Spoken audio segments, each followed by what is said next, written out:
Di nama Bapa dan Putra dan Roh Kudus. Amin. Tuhan beserta kita sekarang dan selama-lamanya.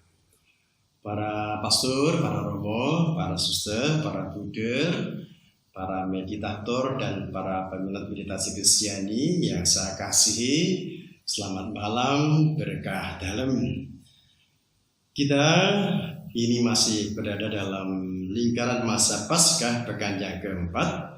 Karena itu saya sampaikan selamat Paskah. Semoga Paskah di tahun ini sungguh-sungguh membuat kita semua tetap semangat. Lebih-lebih di masa darurat pandemi COVID-19 ini memang cukup merepotkan.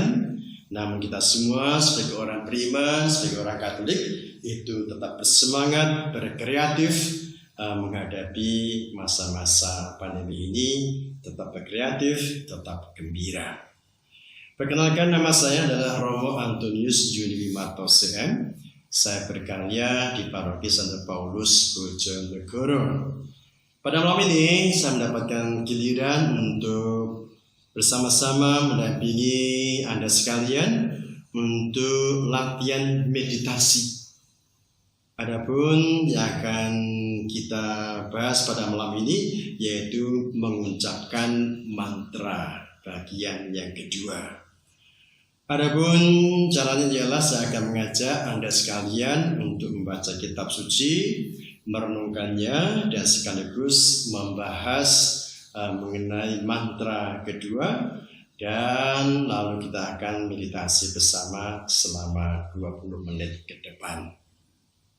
Jadi itu, mari kita semua bersama-sama menyimak dari kitab suci, dari Kisah Para Rasul, bab 2 ayat 41 sampai dengan 47. Cara hidup jemaat yang pertama. Orang-orang yang menerima perkataannya itu memberi diri dibaptis, dan pada hari itu jumlah mereka bertambah kira-kira 3.000 jiwa. Mereka bertekun dalam pengajaran rasul-rasul dan dalam persekutuan. Dan mereka selalu berkumpul untuk memecahkan roti dan berdoa. Maka ketakutanlah mereka semua, sedang rasul-rasul itu mengadakan banyak mujizat dan tanda. Dan semua orang yang telah menjadi percaya tetap bersatu, dan segala kepunyaan mereka adalah kepunyaan bersama. Dan selalu ada dari mereka yang menjual harta miliknya, lalu membagi-bagikannya kepada semua orang sesuai dengan keperluan masing-masing. Dengan bertekun dan dengan sehati, mereka berkumpul tiap-tiap hari dalam bait Allah. Mereka memecahkan roti di rumah masing-masing secara bergilir dan makan bersama-sama dengan gembira dan dengan tulus hati, sambil memuji Allah, dan mereka disukai semua orang, dan tiap-tiap hari Tuhan menambah jumlah mereka dengan orang yang diselamatkan. Demikianlah sabda Tuhan. Syukur kepada Allah. Para saudara-saudari yang terkasih, dalam masa Paskah ini kita semua diajak oleh gereja untuk melihat bagaimanakah pengalaman para rasul pada waktu setelah Pentakosta. Nah, pada hari itu mereka itu berkumpul, rajin berkumpul, lebih-lebih dalam suasana ketakutan. Takut jangan-jangan nanti setelah Yesus, lalu saya, lalu Anda, lalu kita yang akan dibunuh. Ternyata justru lewat peristiwa Pentakosta itulah, maka lalu mereka menjadi bersemangat. Bersemangat itu apa? Bersemangat untuk berkumpul sejiwa, berkumpul untuk memecah-mecahkan roti dan berdoa. Berkumpul bersama, maka bersama merupakan tanda persahabatan. Persahabatan yang sungguh-sungguh mendalam. Dan pula mereka memecah-mecah roti, maka bersama dan berdoa. Nah, melalui itulah maka mereka menjadi sehati sejiwa. Mereka menjadi saudara satu dengan yang lain. Mereka mudah berbagi, bahkan pula ada yang menjual harta milik mereka, lalu dibagi-bagikannya sesuai dengan keperluan mereka masing-masing. Saya menggarisbawahi mengenai mereka berkumpul, makan bersama, memecah-mecah roti, dan berdoa. Ini merupakan tanda bahwa sungguh-sungguh mereka disemangati. Yang tadinya mereka ketakutan, lalu menjadi berani bersaksi. Bersaksi bahwa Yesus yang dibunuh oleh orang-orang Yahudi itu lalu dibagikan oleh Allah Bapa. Lalu mereka kemudian bersyukur, merasa gembira karena Yesus itu dengan peristiwa kebangkitan dia menjadi Tuhan dan Kristus Sang Penyelamat kita.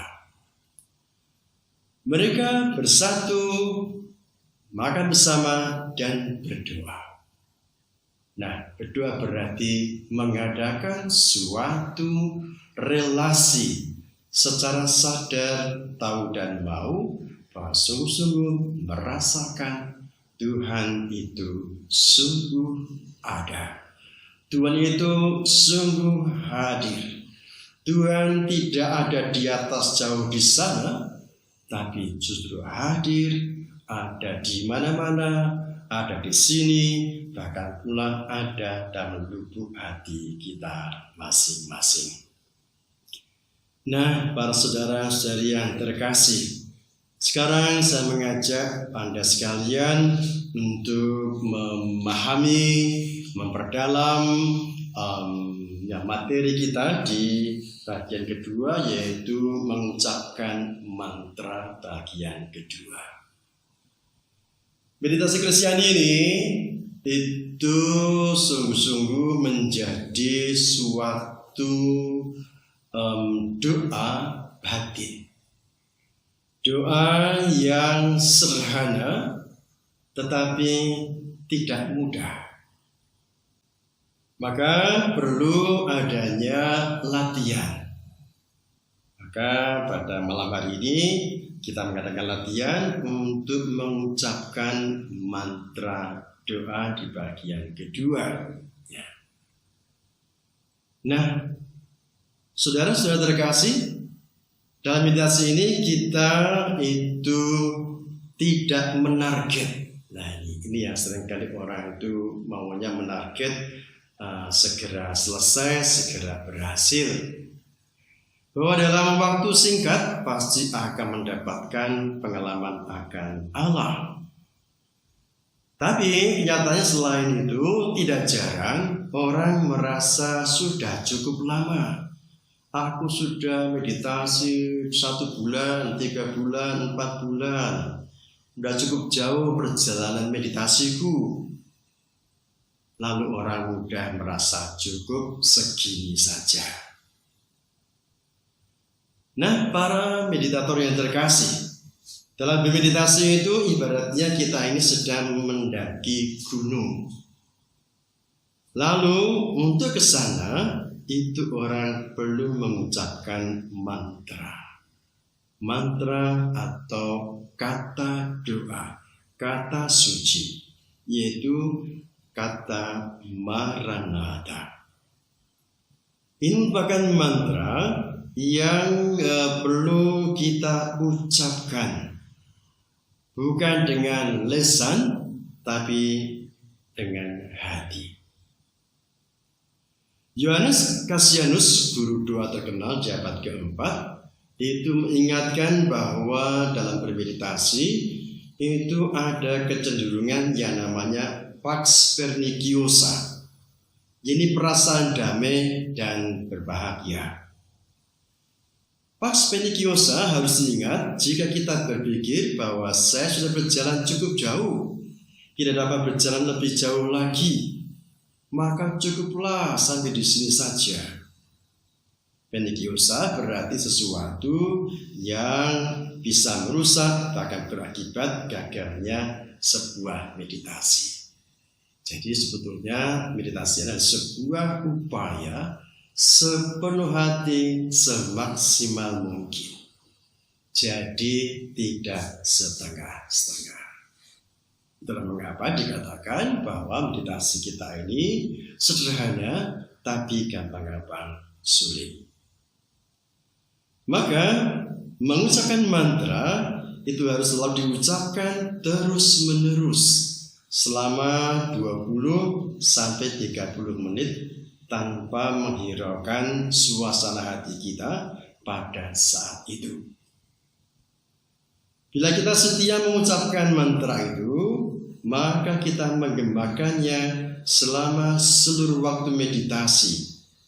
Apapun gangguan ataupun suasana hati yang mungkin timbul, kita tetap mengucapkan mantra doa itu. Nah, pada suatu saat mantra itu akan menyatu bahkan mengakar dalam hati kita. Menyatu bahkan mengakar. Jadi sudah membatit, sudah mendarah daging dalam diri kita. Dimanapun kita berada, apapun keadaan kita, semua lalu mantra itu tetap bergema di lubuk hati kita masing-masing. Nah, itulah maka perlu adanya kesungguhan hati dalam mengucapkan mantra ini. Nah, yang penting dalam hal ini kita perlu melatih dan melatih terus. Seperti halnya orang yang sedang mengasah pisau. Pisau yang selama ini nggak pernah dipakai, lalu menjadi tumpul, berkarat, dan sebagainya, maka diasah terus-menerus dengan mantra doa itu, sehingga akhirnya pisau itu bisa menjadi tajam dan bisa dipakai untuk mengupas brambang atau mengupas buah dan sebagainya, sehingga dapat dipakai dengan baik. Seperti itulah kita semua dalam meditasi itu mengasah kebaikan kita akan kehadiran Allah, yaitu dengan mengucapkan mantra doa itu. Nah, lalu bagaimana kita semua ketika mengucapkan mantra itu? Pertama-tama ialah orang perlu duduk diam dengan punggung yang tegak. Duduk diam dengan punggung yang tegak. Lalu juga duduk rileks tapi sadar penuh. Aku sedang duduk, aku sedang bermeditasi. Bernafas seperti biasa. Jadi bukan dibuat berlebihan, tapi seperti kita sekarang ini bernafas, itu bernafas seperti biasa. Ucapkan mantra kata doa itu di dalam lubuk hati kita masing-masing. Nah, bagaimana kita mengucapkan mantra itu? Yaitu kita mengucapkan kata doa Maranatha. Ini adalah kata suci dalam bahasa Aram yang dulu dipakai oleh Tuhan Yesus. Maka Maranatha berarti datanglah ya Tuhan Yesus. Lalu bagaimana kita semua mengucapkannya? Ada beberapa dua yang saya alami selama ini. Pertama ialah mengucapkan Maranatha dengan 4 suku kata yang sama. Maranatha,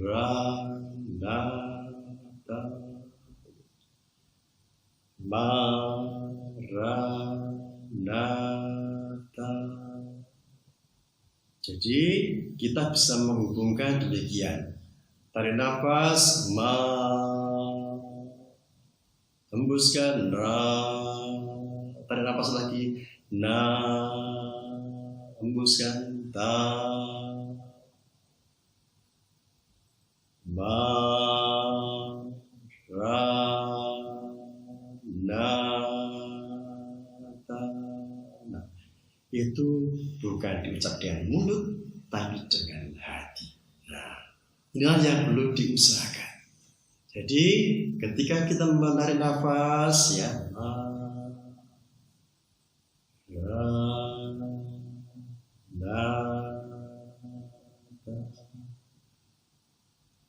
sampai ini menggetarkan hati kita. Ternyata Tuhan itu ada. Ternyata Tuhan itu hadir. Tidak di jauh sana, di atas sana, tapi ada di sini. Di ruangan ini, dalam lubuk hati kita yang terdalam, Tuhan itu hadir. Tuhan itu hadir dalam keheningan yang kita ungkapkan dengan mengucapkan kata suci Maranatha. Kedua ialah bisa Maranatha. Nah ini Maranatha.